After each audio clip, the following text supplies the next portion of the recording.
여러분, 우리가 인생을 말할 때 여러 가지로 우리가 비유할 수 있는데요. 인생은 나그네 길이다. 인생은 바람과 같다.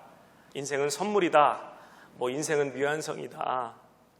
우리가 때때로 마음이 좀 헛헛하고 또 외로울 때, 아니면 좀 센티멘탈해질 때 인생이 무엇인가, 산다는 게 뭔가라는 생각을 해보게 되는데요. 여러분들은 인생이 뭐라고 생각하십니까? 한번 옆에 계신 분한테 한번 질문하시겠어요? 당신은 인생이 뭐라고 생각합니까? 한번 질문해 보세요. 제가 설교를 준비하면서 저도 궁금해졌어요. 도대체 인생이 뭘까? 근데 이제 설교 준비하는데 딱히 물어볼 사람이 없는 거예요. 그래서 제가 그냥 아이폰에다 대고 시리야, 인생이 뭐니? 라고 물어봤어요.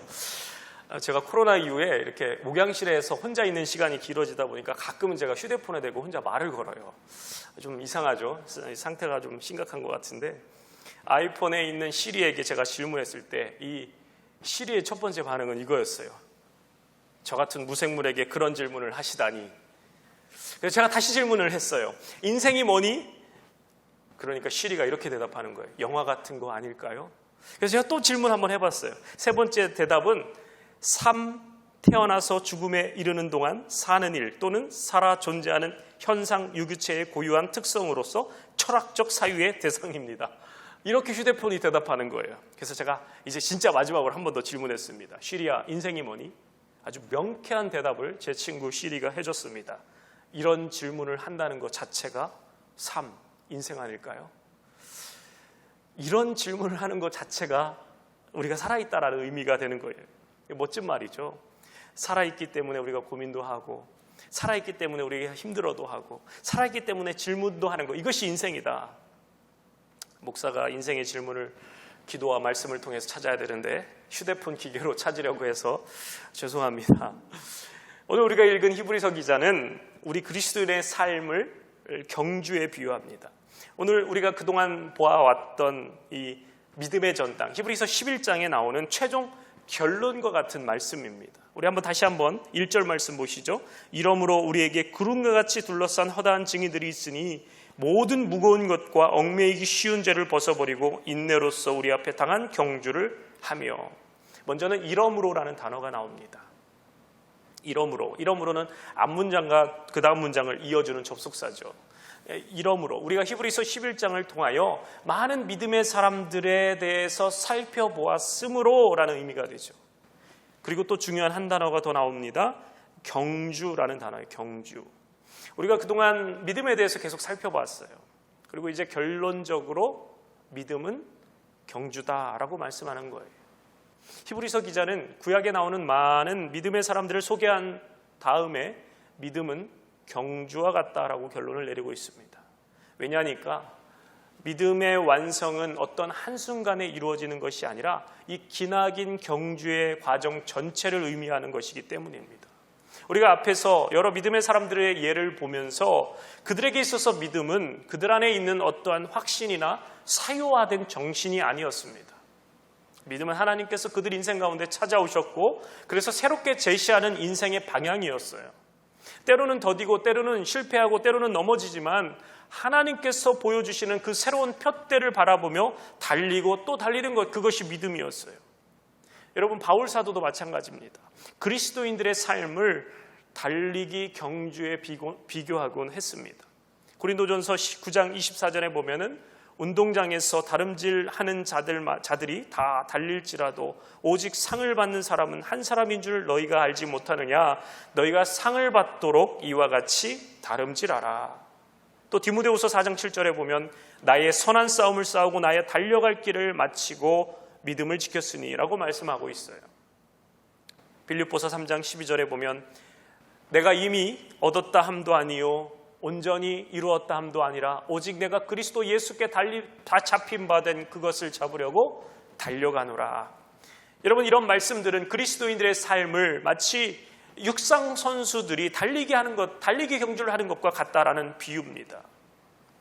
하나님께서 우리의 삶 가운데 찾아오신 이후로부터 우리는 달려왔어요. 지금도 달리고 있어요. 앞으로도 달려갈 거예요. 그러한 여정이기 때문에 성경은 우리의 믿음을 경주라고 비유하고 있는 거예요. 여러분 한번 어렸을 때의 기억을 한번 떠올려 보시겠어요? 가을 운동회 때 우리가 달리기 하잖아요. 여러분 달리기 잘 하셨습니까? 저는 좀 머리가 무거워서 그런지 어렸을 때 이 달리기를 잘하는 편이 아니었어요. 운동회 때 보면 5명이 요이 땅 하고 달리기를 하면 보통은 제가 4등, 5등, 가끔 아주 가끔 3등을 한 적도 있어요.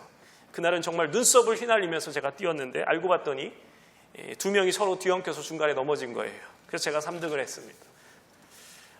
하지만 제가 잘하는 달리기가 있어요. 그건 마라톤입니다. 순발력은 제가 떨어져도 지구력이 있었기 때문에 뭐 군대 같은 데서 보면 한 중대가 오래 달리기를 하면 제가 정말 죽자사자 뛰어가지고 뭐 10손가락 안에는 최소 들었습니다. 여러분 성경에서 말하는 이 경주는요 100m 단거리 달리기가 아니에요. 빨리 뛰는 것에 의미가 있지 않아요. 끝까지 완주하는 데 의미가 있다는 거예요. 그래서 오늘 본문을 보면 히브리서 기자는 인내로서 우리 앞에 당한 경주를 완주하자라고 권면하고 있습니다. 우리 사랑하는 여러분, 우리가 예수님을 믿는다라는 의미가 무엇을 의미하냐면요, 내가 죽고 나면 가게 될 천국행 티켓 하나 거머쥐는 그러한 단순한 의미가 아니다라는 거예요. 이 믿음의 경주, 믿음의 달리기를 통하여서 우리를 향하신 하나님의 그 거룩한 목적과 거룩한 뜻을 내 삶 가운데 이루어드리는 그것이 우리의 신앙생활이에요. 그래서 우리가 성공한 인생이다라고 했을 때 여러분 그리스도인들의 성공 기준은 다른 사람들보다 더 많이 소유하고 더 높이 올라가고 더 물질적으로 풍요로운 삶을 살고 더 잘 나가는 것이 아니다라는 거예요. 그리스도인들에게 있어서 성공은 하나님이 우리에게 주신 하나님의 그 거룩한 부르심, 그 부르심을 이루며 믿음의 레이스를 묵묵히 충성스럽게 최선을 다해서 달려가는 것입니다. 포기하지 않고 결승점까지 완주하는 것, 그것이 우리의 성공이다라는 거예요. 자, 그렇다면 우리가 어떻게 믿음의 경주에서 성공할 수 있겠는가? 오늘 본문의 몇 가지의 비결을 우리가 함께 찾아보겠는데요. 우리 첫 번째는요, 나 혼자가 아님을 기억해야 된다라는 거예요. 나 혼자가 아님을 기억해야 된다. 1절은 먼저 우리에게 구름과 같이 허다한 증인들이 있다라고 말씀합니다. 여러분 우리가 정말 힘들 때가 언제냐면요, 왜 나만 이런 생각이 들 때예요. 왜 나만 이런 어려움을 겪어야 되나? 왜 나 혼자만 이렇게 힘겹게 달려가야 되는가? 라고 이런 마음이 들 때예요. 힘들어도요, 함께 힘들면 그래도 조금 견딜만 합니다. 그런데 혼자서 끝이 보이지 않는 그 어려운 길을 달려야 한다면 이것은 쉽지가 않아요.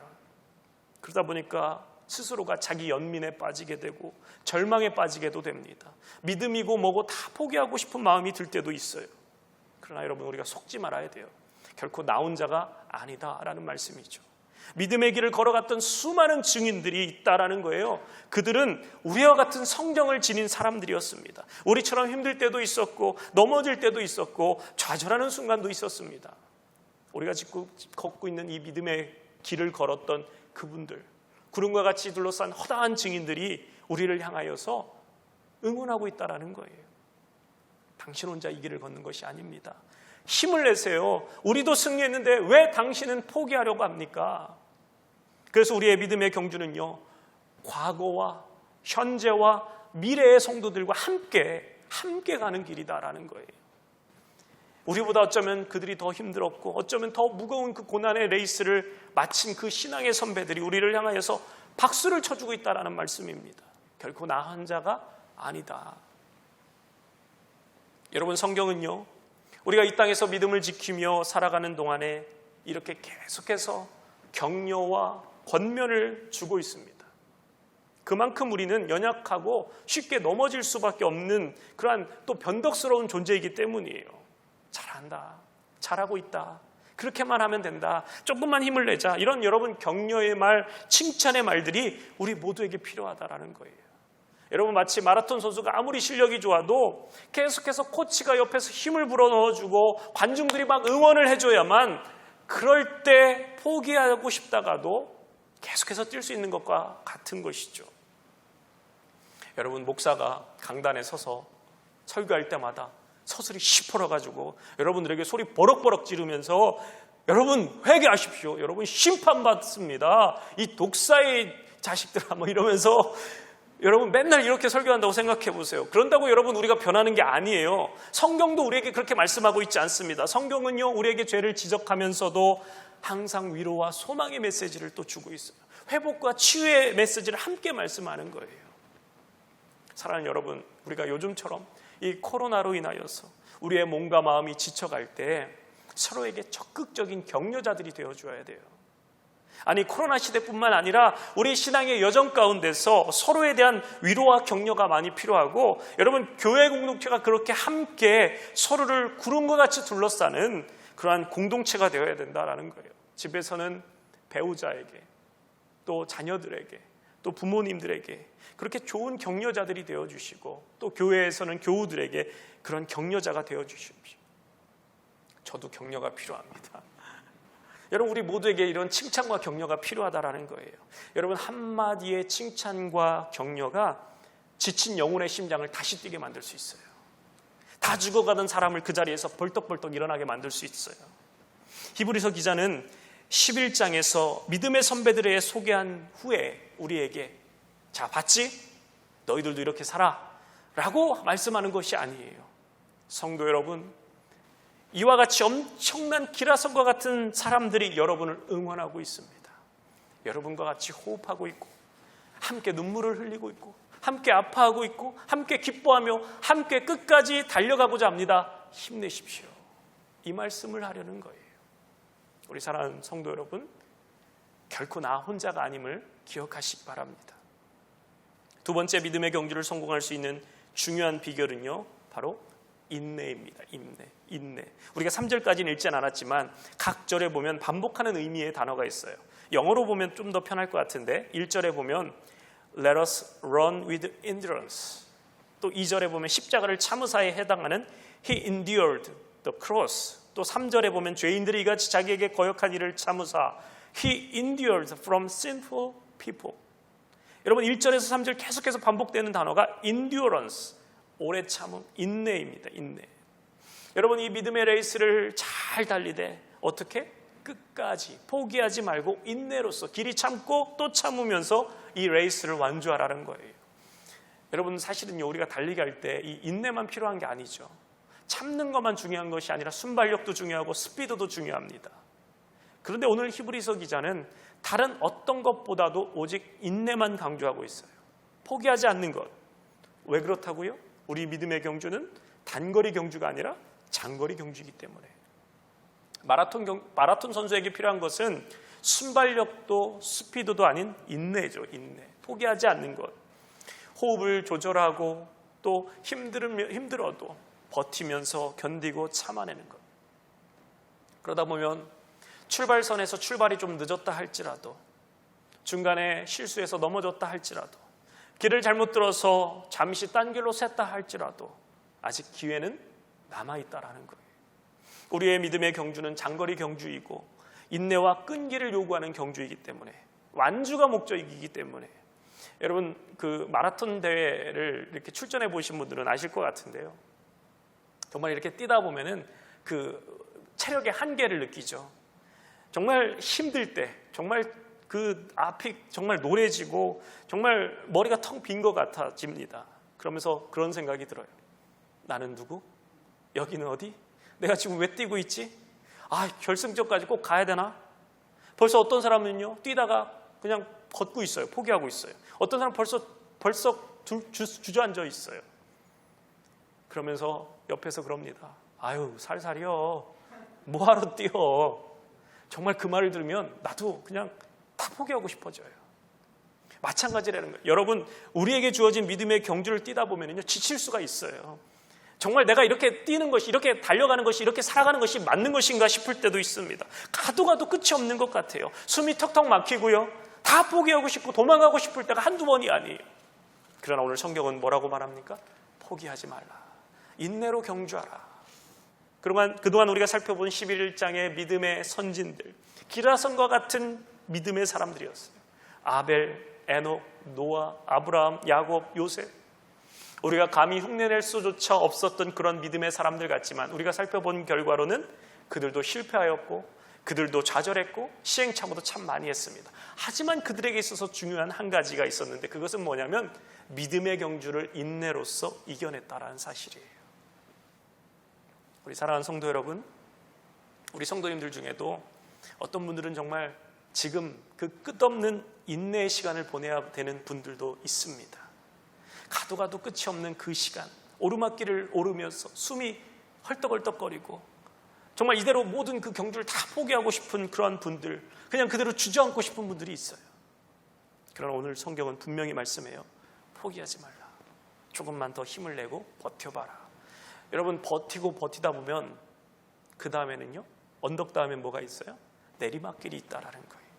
여러분, 마라톤 경기에서 보면 언덕도 나오고 때로는 좋지 않은 길도 나오는 구간이 있습니다만 언덕을 넘어서면 그 다음에 내리막길이 있고요. 여러분, 우리의 믿음의 여정도 마찬가지예요. 때로는 우리가 이해할 수 없는 그 고통의 길이 있고 아무에게도 말 못할 그런 혼자 눈물을 적셔야 되는 순간도 있어요. 하지만 내리막길이 우리에게 또 있고 장애물이 많은 흙탕물, 가시밭길이 그 길을 달릴 때도 있지만 그 길 끝에는 또 시원한 바람이 부는, 솔솔 부는 오솔길도 나온다라는 거예요. 더 중요한 사실은 뭐냐면 결승점에 곧 도달하게 될 것이고 그곳에는 영광의 면류관이 있다라는 거예요. 여러분, 당시 히브리서를 받는 1차 수신자들 대부분이 누구였다고요? 유대교에서 개종한 그리스도인들이었어요. 당시 유대교인들이 기독교로 개종한다라는 것은 그들의 사회적인 지위와 혜택을 다 박탈당하는 거예요. 회당 중심의 유대 문화에서 회당에서 쫓겨나야 됐습니다. 사회적 지위를 잃고 직업도 잃어버리고 또 로마 제국의 핍박은 또 얼마나 어마어마한지 매를 맞고 유린당하고 궁핍이 있고 쫓겨나서 산에 가서 동굴에 가서 살아야 하는, 심지어는 그 죽임까지도 당하는 그런 상황. 이러한 외적인 핍박도 힘들었지만 여전히 또 그들 마음 가운데에 갈등도 있었던 거예요. 우리가 이렇게 사는 것이 과연 맞는가? 지금까지 죽을 힘을 다해서 인내했는데, 정말 죽을 힘 다해서 버티고 견뎠는데 거기에다가 성경이 또 하시는 말씀이 뭐냐면 버티라는 거예요. 인내하라는 거예요. 포기하지 말라라는 거예요. 그렇게 권면하는 거예요. 여러분, 이 권면은요, 오늘 살아가는 우리에게도 필요한 권면이 됩니다. 신학의 담력을 잃고 낙심 가운데 빠져드는 우리를 향하여서 낙심하지 말라 말씀합니다. 냉소주의와 자포자기에 빠져들지 말고 믿음으로 인내의 경주를 끝까지 계속하라라는 말씀입니다. 결승점은 곧 도달하게 될 것이고 주님은 우리의 모든 눈물을 닦아주실 것이고 우리에게 예비된 영광의 면류관을 씌워주실 것이기 때문이에요. 우리 세 번째로 중요한 비결은요, 모든 무거운 것을 벗어버리라라는 거예요. 여러분, 우리의 삶 가운데 방해가 되는 것을 다 없애버리고 우리를 쉽게 올가매는 모든 죄를 벗어버리라는 말씀이에요. 마라톤 뛰러 오면서 귀걸이 달고 목걸이 달고 명품백 메고 머리에 무거운 짐 지고 뛰는 사람은 없을 거예요. 다 고추장스러운 것들이죠. 여러분, 가장 심플하고 가장 편한 복장으로 뛰는 것이 맞습니다. 우리의 믿음의 경주도 마찬가지다라는 거예요. 삶의 군더더기를 지속적으로 우리가 제거해야 된다라는 것이죠. 여러분, 히브리서 1차 수신자들인 초기 교회 공동체 성도들은 이 모든 그 무거운 것들 때문에 매우 지쳐 있었습니다. 처음 교회가 시작될 때만 해도 예수 그리스도의 그 부활의 기쁜 소식 때문에 자유가 있었어요. 기쁨이 있었어요. 그리스도인으로 살아간다는 것은 세상이 당연하다라고 여기는 가치관, 세상의 삶의 방식을 다 거부하고 오직 그리스도의 가르침만을 쫓아 살아가는 것이기 때문에 거기에는 자유함이 있었어요. 하지만 시간이 지남에 따라서 세상의 방식을 저항하는 일이 만만치 않은 거예요. 세상의 짐이 질량으로 생성된 중력 때문에 계속해서 그리스도의 몸된 공동체를 끌어내립니다. 세상과 하나님 사이에서 줄타기하며 성도들의 마음도 천근만근 무거워진 거예요. 여러분, 오늘을 살아가는 우리 그리스도인들도 마찬가지죠. 세상이 들려주는 요구들이 참 많습니다. 이래야 잘 사는 것이다. 저래야 성공하는 인생이다. 그리고 다른 사람들이 하면 나도 그렇게 해야 될 것 같은 부담감이 우리 안에 있죠. 남들 다 저러고 사는데 내가 나만 이렇게 사는 것이 맞는가? 남들 사는 대로 쫓아가기까지 이게 쉼이 없는 거예요. 또한 세상 염려와 근심 걱정, 무거운 짐이 되는 거예요. 또 우리의 죄악이 우리의 발목을 붙잡기도 합니다. 이 모든 무거운 것과 얽매이기 쉬운 죄를 벗어버리라는 말씀이에요. 주변 상황과 환경이 나를 만들지 못하도록 모든 염려와 근심과 걱정은 또 주께 맡기고 그가 너희를 돌보심이라. 건강의 문제도 맡기고 물질의 문제도 맡기고 자녀의 문제도 맡기고 가정의 문제도 맡기고 모든 너의 문제를 주께 맡겨라. 여러분, 그 모든 문제를 내가 맡고 있으니까 너무 무거워서 믿음의 경주를 달릴 수 없는 거예요. 이 믿음의 경주가 너무 힘든 거예요. 한 걸음 걷다 쓰러지고 또 두 걸음 걷다 쓰러지고 이제 더 이상 믿음의 경주를 달릴 수가 없습니다. 그래서 주님이 그 문제 내가 맬 테니까 너는 그거 매면 달릴 수가 없으니까 내게 다오. 내가 다 해결해 주겠다라고 말씀하시는 거예요. 사랑하는 여러분, 우리는 좀 우리의 삶을 좀 더 단순화시킬 필요가 있는 것 같아요. 우리가 경영 전략에서도 이 선택과 집중이라는 그 용어가 있죠. 선택과 집중이 중요하다라고 하죠. 우리 신앙도 마찬가지죠. 너무 이것저것 신경을 많이 쓸 필요가 없다라는 거예요. 우리가 믿음의 경주를 달리고자 선택했다면 집중하셔야 된다라는 거예요. 여러분, 신앙에 도움이 안 되는 것 있다면 아무리 그것이 좋다 여겨들어도 거추장스러운 걸 다 과감히 쳐내야 된다라는 거예요. 이 땅에 있는 지나친 욕심들, 또 자녀들에 대한 기대, 수많은 신화들, 우리 믿음에 방해가 된다면 다 내려놓으라는 말씀입니다. 십자가 앞에서 나와서 나의 죄의 짐을 다 내려놓으라는 말씀입니다. 마지막으로 믿음의 경주를 잘 달리기 위한 가장 중요한 비결이 있는데요. 우리 2절 말씀 다시 한번 읽겠습니다. 2절, 믿음의 주요 또 온전하게 하시는 이인 예수를 바라보자. 그는 그 앞에 있는 기쁨을 위하여 십자가를 참으사 부끄러움을 개의치 아니하시더니 하나님 보좌 우편에 앉으셨느니라. 믿음의 주요 또 온전하게 하시는 이인 예수를 뭐 하자고요? 바라보자. 우리의 시선을 주님께 고정하자라는 말씀이에요. 우리의 마음과 생각을 어수선하게 만들고 믿음의 경주에서 한눈 팔게 만드는 것들로부터 우리의 시선을 떼서 주님께 초점을 맞추자라는 말씀입니다. 여러분, 이 바라보는 것이 중요한 것 같아요. 우리가 무엇을 바라보느냐에 따라서 우리의 몸도 그쪽을 향해서 가게 되어 있어요. 왼쪽을 바라보면 우리는 왼쪽을 향해 가게 되어 있고요. 오른쪽을 바라보면 오른쪽을 향해 가게 되어 있습니다. 우리가 이 땅을 살면서 믿음의 경주가 힘들어지고 영적으로 고갈되고 때로는 포기하고 싶은 마음이 들 수밖에 없는 이유, 죄의 유혹이 많아지고 믿음이 자꾸 흔들리고 자꾸 다른 생각이 나는 이유가 무엇이냐? 우리의 시선이 예수님으로부터 벗어났기 때문이다. 예수님께 우리가 시선을 집중하지 못하고 있기 때문이다. 우리 사랑하는 성도 여러분, 우리가 예수님께 집중할 때 우리 안에 있는 죄, 반복되는 그 죄의 문제가, 그 죄의 사슬이 깨어지게 된다는 거예요.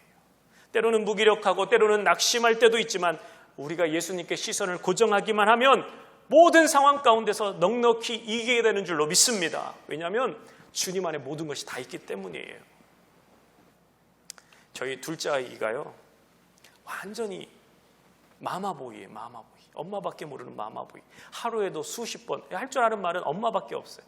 엄마. 아니, 수백 번, 수천 번, 수만 번을 엄마. 1초에 3번을 엄마를 부르더라고요. 엄마.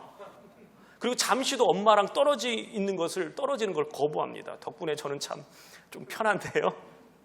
아내가 많이 힘들어하죠. 제가 잠깐 놀아주다가도 엄마가 지 앞을 싹 지나가면 그 목이 그대로 이렇게 쫓아갑니다.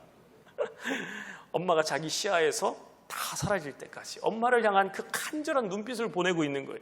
거의 한순간도 엄마에게서 시선을 벗어나려고 하지 않습니다. 아마 엄마가 자기 세상의 전부라고 여기는 것 같아요. 제가 그 아이를 보면서 아주 귀한 영적인 깨달음을 얻었어요.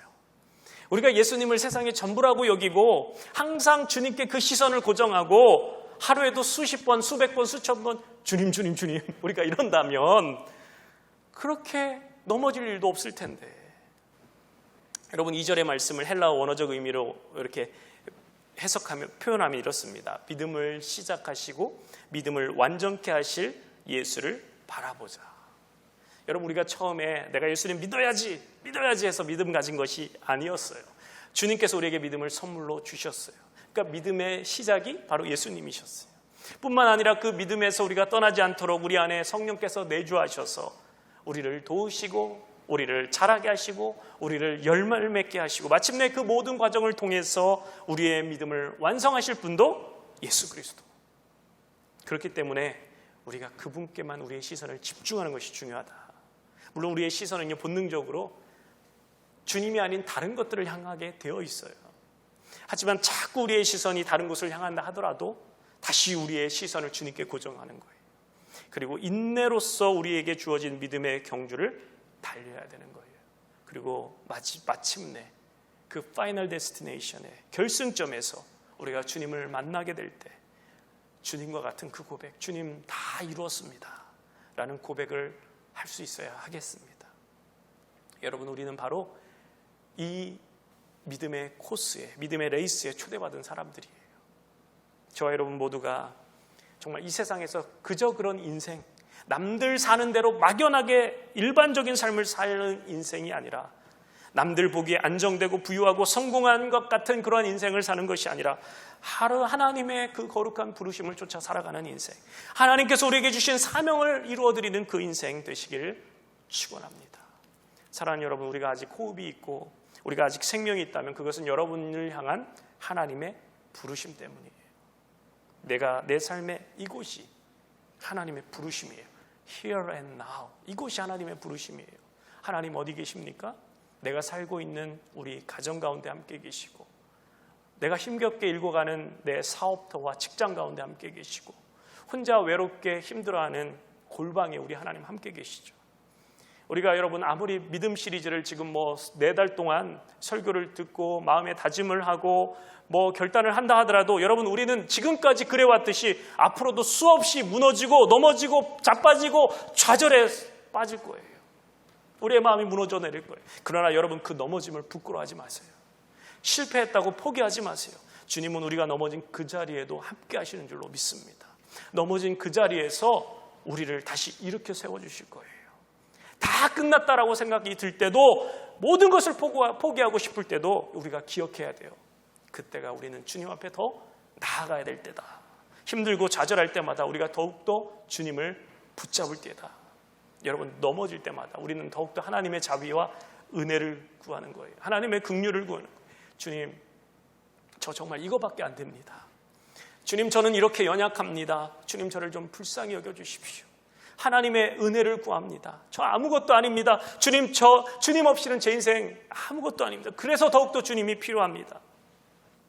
제가 예전에 이 노트에다가 이 다음에 글을 인용해 놨는데, 출처가 불명확해서 제가 출처는 밝히지 못하는 점 양해를 구하는데요. 아주 감동적인 글이라 제가 이것 읽어드리고 오늘 설교를 마치도록 하겠습니다.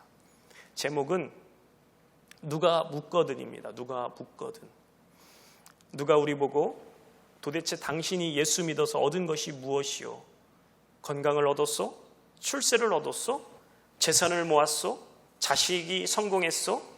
예수 믿어서 덕본 것이 무엇이냐고 묻는다면 우리는 한 입으로 이렇게 대답해야 됩니다. 내가 예수 믿어서 얻은 것은 예수요. 예수가 나의 전부가 될 때 나는 가장 행복합니다.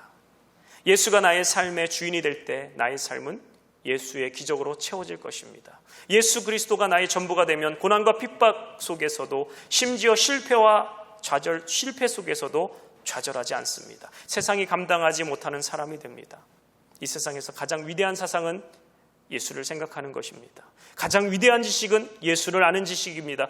가장 위대한 성취는 예수를 얻는 것입니다. 가장 위대한 순간은 예수를 만나는 순간입니다. 가장 위대한 결단은 예수를 내 인생의 주인으로 영접하는 결단이요, 가장 위대한 인격은 예수님의 성품을 닮아가는 것입니다.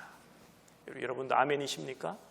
우리 사랑하는 성도 여러분, 마지막 그 결승점에 도달하는 그때까지 오직 예수만 바라보는 우리 모두가 되기를 축복합니다. 예수, 오직 예수. 어제도 예수, 오늘도 예수, 내일도 예수, 오직 예수. 예수로 살아가는 우리 모두가 되기를 축원합니다. 우리 함께 찬양하고 기도하겠습니다.